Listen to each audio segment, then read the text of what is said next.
Gracias, José. Andrés del Campo casi no necesita presentación, pero por si alguno de los presentes no lo sabe, Andrés es el presidente de la Federación Nacional de Comunidades de Regantes de España, FENACORE. Andrés, cuando quieras. Muchas gracias, moderador. Muchas gracias a IACUA por invitarnos a poder transmitirles nuestras preocupaciones dentro del tema que me han planteado, que ha sido el factor de energía a los grandes usuarios del agua y también la necesidad de la agricultura realmente, porque a lo mejor estamos hablando del regadío, de los consumos que realmente no consume, que usa solo el agua, etcétera, etcétera, y a lo mejor en el futuro pues dejan de estar de moda.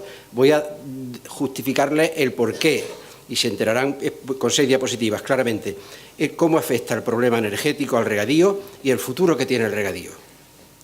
Bien. Se ha hecho un esfuerzo muy grande el regadío español. Hemos pasado de 24.250 hectómetros cúbicos año de usos consultivos, hace 15, 20 años, hemos pasado a algo más de 16.300, una cosa así. Eso supone un ahorro, o sea, del 80% al 63%, de verdad, hectómetros cúbicos medidos en las zonas regables. Datos del propio Ministerio de Agricultura, no de Medio Ambiente, que en las confederaciones hidrográficas primero se agua de agua bruta, no del agua que llega a las zonas regables, sino la que se desembalsa a pie de presa, por ejemplo, que a veces hay 50 kilómetros y hasta 200. O sea, que muchas veces por diferencia se obtiene el agua que se utiliza para regadío. Es decir, al que hay en todos los embalses, tanta va para abastecimiento que está controlado, tanta para industria, tantas para otros usos, el resto regadío. Y como es agua bruta, también se dan dotaciones, 7.000 metros cúbicos por hectárea, eso es lo que se suelta en el embalse, pero de eso a lo mejor llega un 30% menos, un 20% menos, que no es verdad. Con lo cual, datos reales son estos. Hemos pasado de 24.000 hectómetros cúbicos a 16.000, y eso supone del orden del 30%. ¿Por qué? Evidentemente, por la transformación de los regadíos y el mejor uso del agua, es lo que se perseguía con el Plan Nacional de Regadío. Se han hecho una inversión en modernización que ha supuesto alrededor de 6.000 millones de euros. Y en España supone el regadío, porque luego hablaré, alrededor del 14 o 15% de la superficie agraria útil, pero produce ya cerca del 60% de la producción total. Esto es importante, o sea, solo ocupando el 14%, digo ya el 15% del territorio útil, agrario útil, que es el 85% del total, se produce casi el 60%. Destaco eso porque al final en las conclusiones quiero volver. Aquí comparo un poco, fíjense cómo ha evolucionado el regadío en el año 2000 y en el año 2003. Es muy importante que vean que en el año 2000 un 59% de la superficie de riego era por sistemas de gravedad, o sea, sistemas de compuerta, el agua rodada, como se llama, surcos, en fin, riego por inundación. Evidentemente son riegos mucho menos eficientes porque no hay un control del agua, canales abiertos, bueno, pues un 59%. Aspersión, un 24%, la segunda fila, y riego localizado, que es el goteo, y similares, un 17%. Bueno, pues en el año 2013... de ese 1.900.000 y casi 2 millones de hectáreas de riego de superficie, hemos pasado a poco más de 1 millón, lo que queda. O sea, de un 59% de riego de superficie hemos pasado a solo un 28%. Riego por aspersión más o menos se mantiene, un 23%. Y ese 1 millón de hectáreas que se ha transformado, números redondos, ha pasado a riego localizado. O sea, que hoy tenemos más del 48% de la superficie regada en España con sistemas de riego localizado.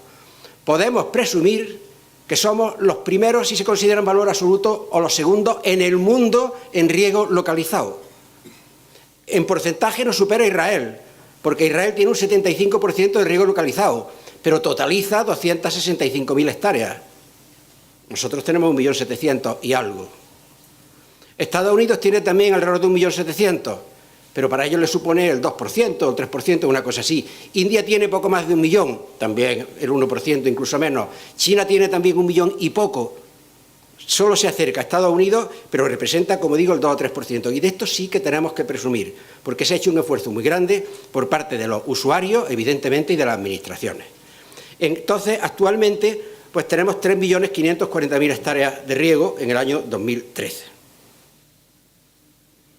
¿Cuál ha sido el premio a este esfuerzo económico que han hecho los usuarios?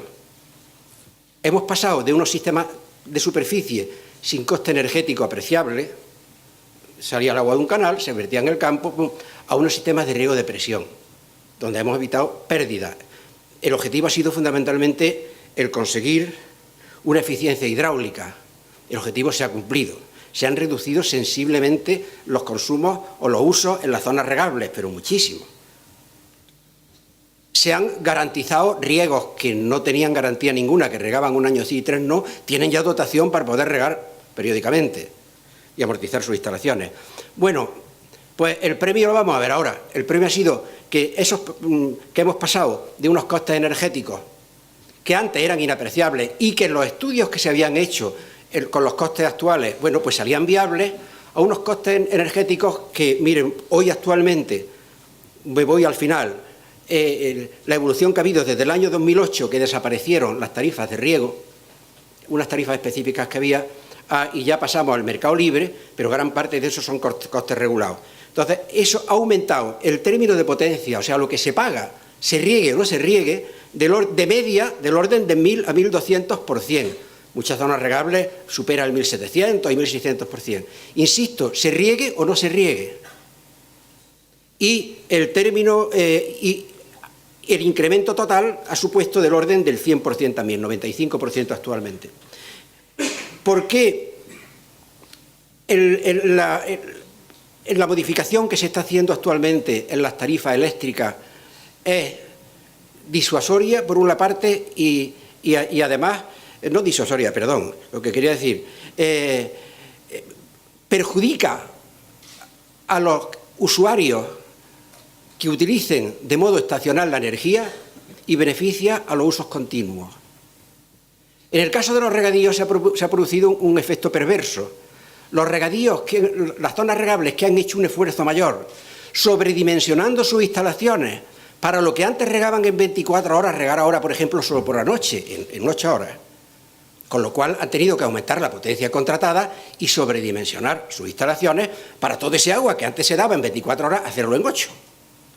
Pues se han encontrado que con un incremento del término de potencia del orden de 1000%, lo que de verdad grava es la potencia máxima contratada. O sea que un agricultor que riegue 1 minuto o que contrate solamente el máximo de potencia para 1 minuto, aunque deje de regar, está pagando los 12 meses del año esa cantidad. Subiendo un 1000% ya son cantidades muy importantes, es multiplicar por 10 lo que se pagaba antes. Eso es una barbaridad. De continuar con esta política, evidentemente, el regadío desaparece, pero no solo el regadío, sino todas las actividades que funcionen de un modo temporal. ¿Qué ha pasado aquí en este histórico? Digo, en el año 2008, con ese cambio nos afectó un 250% el término de potencia, 2009 un 60%, vean, aquí están los incrementos en la primera columna, un 10%, del 2008 a 2012 aumentó alrededor del 475%, el coste fijo, y un total del 80%. ¿Qué ha pasado en el 2013? Bueno, ese ya fue la puntilla. El 1 de agosto del 2013 se aprueba una nueva orden, donde de golpe aumenta del orden, una media, siempre hablo del 115%, incluso superior, en el término de potencia sobre lo que ya había, con lo cual ya pasamos del 1000%. Y eso supone, con el coste total, un 20% de incremento. ¿Esto por qué? Porque de los costes totales las tarifas son muy complicadas y son muchos tipos de tarifas, pero en general la tarifa consta de una parte fija, que es ese término de potencia, y una parte variable. Pero esa parte variable tiene un porcentaje muy importante también de parte regulada, o sea que depende de la administración. Entonces, sobre esa parte regulada que se paga o que exactamente por kilovatio consumido, lo otro es por potencia contratada. Eso se ha hecho un descuento muy grande, concretamente en este caso el 65% en agosto. El resto, precio de la energía. ¿Qué ha ocurrido? Los consumidores, cuanto mayor sea el número de horas que utilices de consumo de energía, o sea, que use de modo continuo 24 horas al día y 12 meses al año, ese puede decir que la energía en el año 2013 le ha costado menos que en el año anterior, 2012. Y hoy día, ¿qué ocurre? Con la política tarifaria que en este momento existe en las mentes, por lo menos de los máximos responsables del Ministerio de Industria, va a ser esto cada vez más grave, porque a lo que a ellos les gustaría es que asegurarse un cobro del orden del 80% incluso de los costes totales que fuese fijo, o sea, con independencia de lo que se consuma. Es una barbaridad, porque sigo insistiendo, los sectores productivos que utilicen la energía de modo temporal desaparecen. Se hace inviable y ya está pasando con el regadío. Bien, ¿por qué ocurre esto? Evidentemente, pues porque en esos costes fijos que llamamos, que no solo la potencia contratada, es el totum revolutum, donde entran toda la cantidad de conceptos que se pagan y que estamos sufriendo las consecuencias de una muy mala política energética que se ha llevado en nuestro país. Andrés, te tengo que pedir concreción. ¿Por qué? Hemos tenido que organizar manifestaciones donde se pedía facturar por la potencia real registrada, o sea que nosotros no queremos subvención, sino pagar por lo que realmente consumimos, no por esa teórica contratada. 2 modificaciones de potencia contratada, o sea, pedimos cosas muy sensatas, 2 contratos al año, uno para la época de riego y otro para el año de riego, y pagar lo que corresponda, tampoco. En fin, contratos de temporada, energía distribuida, esto sí es muy importante. Producir energía para autoconsumo en las zonas regables. Se hace en muchos países, que es el net metering o balance neto, pero desde hace 8 o 10 años. Aquí, ¿cómo se impide? Poniendo un peaje nuevo, que si no sé si se ha aprobado todavía, si no se aprobará dentro de unos días, que se llama el peaje de respaldo, de modo que si tú produces energía y la inyectas a la red, tienes que pagar por eso, con lo cual se hace inviable la producción de energía hoy. Seguimos teniendo dependencia del oligopolio de las compañías eléctricas. Y un IVA reducido, porque en este caso las comunidades regantes son usuarios finalistas, no lo desgravan, hay países que lo hacen como Italia, pedimos esto. Entonces, muy brevemente termino, de los retos, lo voy a enumerar nada más. ¿Cuáles son los retos del regadío? Satisfacer necesidades de la población actual, que es creciente, y usar unos métodos poco agresivos con los recursos naturales. Los retos son realmente alimentar a esa población, reducir la pobreza existente en el mundo y responder al incremento de la gestión de la disponibilidad de los recursos. ¿Cuáles son las limitaciones que existen? Menor superficie cultivable y menor agua per cápita cada año, y nueva agricultura basada en métodos menos emisores de CO2 y de metano. Y finalmente las conclusiones. Es necesario flexibilizar los contratos eléctricos y posibilitar los contratos de temporada si queremos que la agricultura pueda ser viable en nuestro país. La eficiencia en el consumo de energía y el aprovechamiento de los desniveles geométricos de los regadíos será vital para su sostenibilidad en el futuro.